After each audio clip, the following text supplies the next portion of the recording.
Knight Protectors of the Fifth Gospel. In the heart of the Cathedral of St. John the Baptist in Turin, Italy, lies the Shroud of Turin, a relic that many believe to be the burial cloth of Jesus of Nazareth. But this cloth isn't just a physical object, it is the Fifth Gospel, a living testament to the passion, death, and resurrection of Jesus. Its blood-soaked fibers hold a message far beyond words, offering forensic evidence of a man who was tortured, murdered, buried, and then rose again. A miraculous image. What sets the shroud apart from any other historical artifact is the image it bears, a faint, negative photograph of a man who underwent extreme trauma.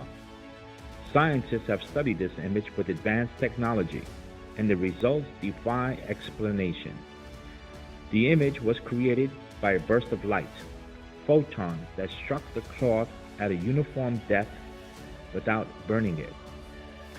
This cosmic imprint is impossible to replicate by human hands and offers a glimpse of something far beyond conventional understanding. Despite skepticism over its origins, there is little debate that this cloth is venerated as the actual burial shroud of Jesus Christ. For centuries, it was hidden and preserved, its existence known only to a select few, including the Knights Templar, who are believed to have safeguarded it throughout turbulent times. The historical context of Jesus' resurrection. Accounts of the life of Jesus exist outside the Gospels, primarily from historians like Josephus and Tacitus, but they are often met with skepticism. What stands out, however, is the Roman soldiers' testimony following Jesus' death.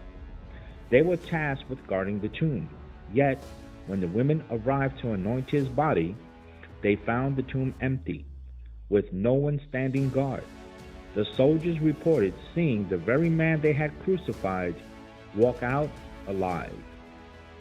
If this report were false, it would be a remarkable fabrication. In Roman history, no one who had been executed ever returned to life. If the soldiers weren't punished for their report, it's because their commander believed them. He knew his men well enough to discern whether they were lying or speaking the truth. You see, Matthew describes in the Gospels that the soldiers reported seeing an angel come like lightning and open the tomb and experienced a great earthquake, and they fell as dead, which is to say that perhaps they fainted, they didn't die. Now, this is the historic concept and the cultural concept that a lot of people don't understand, where this account lends credibility to the instance and the witness of what happened. So when the soldiers got back, they had to conclude that Jesus left the tomb because the body wasn't stolen, because if it was stolen, they would have put up a fight. There would have been evidence of a fight. The only thing that was left in the tomb was the shroud itself. And being experienced soldiers and fighters, they were so awestruck and terrified of what they saw that they fainted and didn't put up a fight. And then, of course, when they came to, they ran back to their headquarters and reported back to their supervisor. Now, also, the Gospel accounts talk about when the two Marys were going to the tomb, they asked the question, who's going to move the stone for us? It wasn't the point of the stone being so heavy, it was the legality of it. Once the stone was put there, it was given a Roman seal, and breaking that Roman seal is a high penalty punishable by death. So they were wondering who was going to move that for them, who was going to remove the seal, to protect them legally. So that's the historical context that lends a lot of credibility to the gospel story of what happened at the tomb at that critical moment. So the soldiers concluded that he left the tomb. The tomb is now open and the Nazarene is gone. What do you mean, gone? The role of the Knights Templar. The mystery surrounding the Shroud of Turin deepens when you consider the role of the Knights Templar. This secretive order, who first came into prominence in the Middle Ages, are believed to have protected the shroud through centuries of peril. Legends tell of their sacred mission to guard this holy relic, and throughout history, they endured immense suffering, torture, death, and exile rather than to surrender it.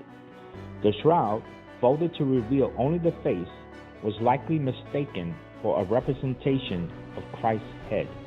However, modern research reveals it is not an artistic creation, but a direct imprint of a man who had been crucified. It's not a depiction of a face created by human hands. It is an image of the face of Jesus, formed in a way no one can yet fully explain.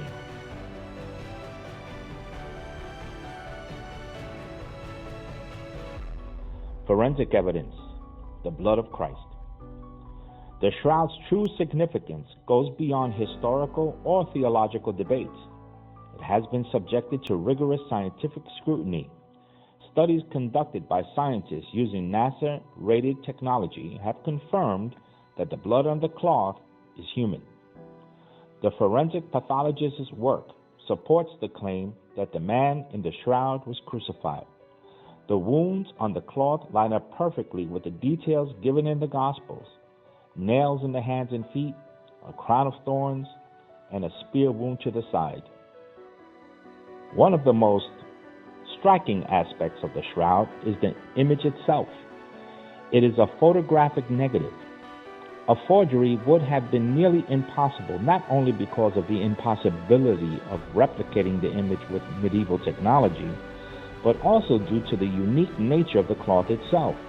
No other image like this has been found anywhere else in the world. The resurrection question.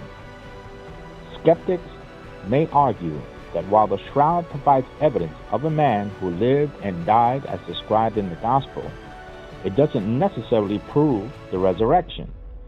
They may concede that something mysterious happened to the cloth, but they won't admit it was proof of the miraculous event itself. That is, of course, their prerogative. But for those who look deeper into the evidence, the blood, the wounds, the inexplicable image, there is a compelling case to be made. The science indicates that the image on the shroud was not created through natural means, but rather through an inexplicable burst of light or radiation. The fact that modern 3D imaging technology can extract from the shroud a fully detailed, three-dimensional figure of a man with facial expressions, wounds, and rigor mortis only deepens the mystery. A legacy preserved through the ages. The shroud's journey is as much a story of survival as it is of faith.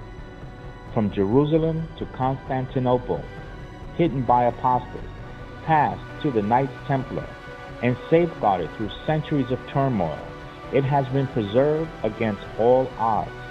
The Templars, despite their trials, never surrendered the shroud. They didn't just protect an object, they protected a profound symbol of Christ's sacrifice and resurrection.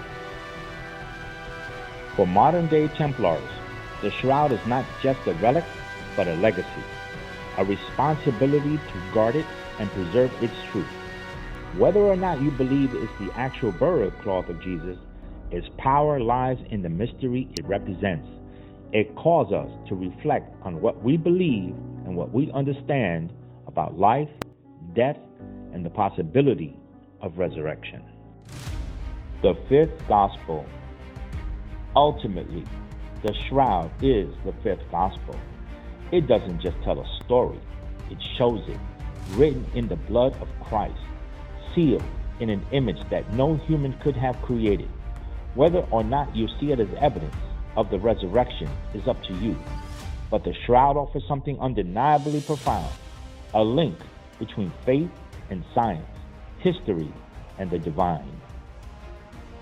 The shroud's preservation throughout history, its miraculous properties, and its deeply moving symbolism make it a treasure not just for the faithful, but for anyone who seeks to understand the mystery of the human experience. It is a relic, but more than that, it is a witness, a silent, powerful witness to a story that has shaped history and continues to echo across the centuries.